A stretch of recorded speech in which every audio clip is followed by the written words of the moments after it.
Here, the monk is completely clueless about Yin-Hao, looking like a monk apprentice who doesn't even recognize the child. He took over the temple from Grandma a few years ago, painting talismans on Ru Notsan H's door. Chen Jun realizes something's wrong. Clearly, he's looking for his grandma, so he drags the monk to the nursing home to find her. Grandma's forgetful, yet she recalls someone bringing a child to the temple, like a thriller start.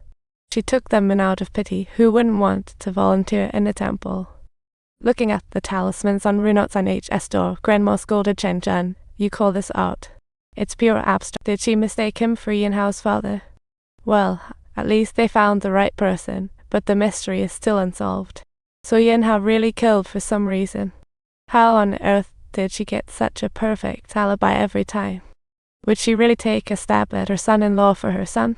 Now, she even thinks about offing her own daughter. This is getting too dramatic. The coroner suddenly called, saying they might have found the killer's DNA on Ru Notsan H's husband. Talk about a DNA expedition.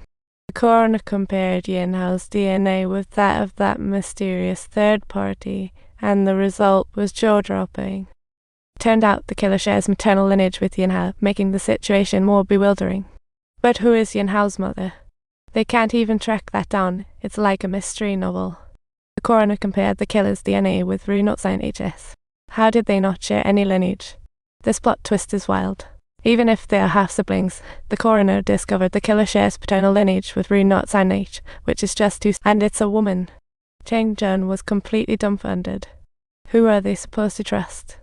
The coroner couldn't explain it, but said to let Chen Jun use it for reference, while Zhang Minyan was struggling to find out. Yin-Hao got released, and she rushed to her boss with her resignation letter, a classic quit on a bad note moment. Upon learning that Yin-Hao was released, Ru Notsan H immediately sought out the real estate guy for help. Yan Jingji blew his top upon hearing the detective was killed. It was like a volcano erupting. He said they could only rely on themselves. Why not just kidnap Yin-Hao? Talk about exercising consumer sovereignty. Ru Notsan H came for this very purpose, and they hit it off like a joint venture. Meanwhile, Chen Jun returned to the precinct, only to find the team lounging around the office. What a layoff drama. He immediately berated them for not tailing Yin-Hao. Didn't they see their lives were on the line? You people have to take action, he shouted in a fit of anger. Meanwhile, Yan Jingji had sent men to kidnap Yin-Hao. Right now, she's like the cockroach that can't be killed. But Yin-Hao's tough take her down and she bites your nose, like a superhero. Ultimately, she chose to jump out, coincidentally landing right onto Yan Jingji's core. Seeing Yin-Hao with half a life left was like watching a volcano erupt. He took a heavy loss, called Ru Notsan H, and said he needed to take care of Yin-Hao all at once. Get the sales agreement ready immediately. Let's just put an end to it. It seems he's really strapped for cash, trying to escalate things to this level. Ru Notsan H just wanted that plot of land, but ended up causing chaos. Talk about a sheep walking into a tiger's den. She quickly went to seek help from the cops, but it looks like her car's been tampered with. Stepping out, that rain-soaked guy appeared again. This is turning into a horror movie. Meanwhile, Chen Jun was engrossed in sifting through various data, while Zhang Min, who had just been severely reprimanded by a superior, was beginning to ponder why she hadn't seen any movement from the team members yet. Hai Wenyu had been sent by Chen Jun, and they exchanged some playful jabs, very much like teasing each other. They gradually calmed down, and Zhang Min couldn't stand Chen Jun's pitying gaze.